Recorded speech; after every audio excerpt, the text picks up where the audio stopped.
आप भी परेशान हैं क्रॉनिक कॉफ से? ऐसी खांसी जो महीनों से जाने का नाम ही नहीं लेती। आज मैं आपको 2 कहानियां बताने वाली हूँ, उन लोगों की जिन्होंने खांसी को बस एक छोटी सी प्रॉब्लम समझा, लेकिन डिले इन डायग्नोसिस ने उनके प्रॉब्लम्स को और बड़ा बना दिया।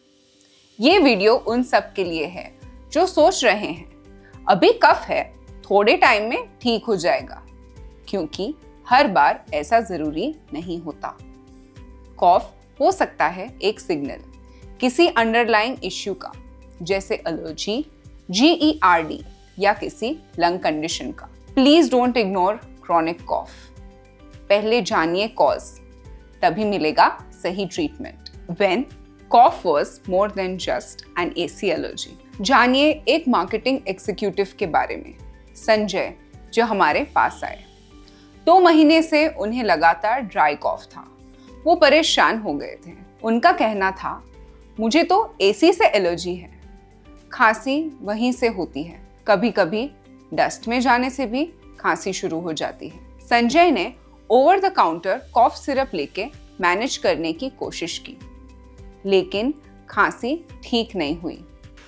रात को नींद टूट जाती, मीटिंग्स में बोलना मुश्किल हो जाता। Seeing him struggle, हमने सजेस्ट किया कि वो एक चेस्ट स्पेशलिस्ट यानी एक पल्मोनोलॉजिस्ट से कंसल्ट करे। टेस्ट हुए, एलर्जी टेस्टिंग, स्पाइरोमेट्री यानी लंग्स की कैपेसिटी चेक करने के लिए, और उनको डायग्नोसिस मिला। संजय को एलर्जिक ब्रोंकाइटिस था with early signs of airway hypersensitivity. मतलब उनके लंग्स कुछ ट्रिगर्स जैसे डस्ट, AC एयर से ओवर रिएक्ट कर रहे थे। डॉक्टर ने संजय को inhaler and breathing exercises suggest किए। संजय ने पूछा, मुझे अस्थमा तो नहीं है, फिर इनहेलर और ब्रीदिंग एक्सरसाइजेस क्यों?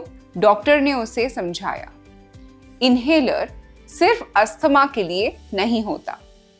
जब एयरवेज इन्फ्लेम्ड हो जाते हैं तो इनहेलर उन्हें काम करता है, और ब्रीदिंग एक्सरसाइजेस लंग्स को स्ट्रॉन्ग बनाते हैं, जैसे पर्स लिप ब्रीदिंग और लैटरल थोरैसिक एक्सपेंशन। संजय ने जब स्पेशलिस्ट यानी चेस्ट फिजिशियन से का एडवाइस फॉलो किया, विदिन 3 वीक्स ही फेल्ट मच बेटर।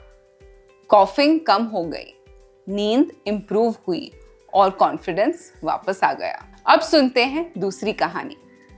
बात करते हैं अनिल की, एक रिटायर्ड स्कूल टीचर। 3-4 महीने से लगातार खांसी, एस्पेशली आफ्टर मील्स, और रात में सोते वक्त उनको लगता था बस गैस की प्रॉब्लम है, थोड़ा एंटासिड ले लेता हूं ना। पर खांसी उनकी इतनी बढ़ गई कि नींद भी डिस्टर्ब होने लगी। उन्होंने फाइनली एक पल्मोनोलॉजिस्ट का अपॉइंटमेंट लेकर उन्हें कंसल्ट किया। इन्वेस्टिगेशंस से पता चला gastro-oesophageal reflux disease, GERD। Reflux की वजह से थ्रोट और एयरवेज इरिटेटेड हो जाते, जिससे क्रॉनिक कॉफ हो रही थी।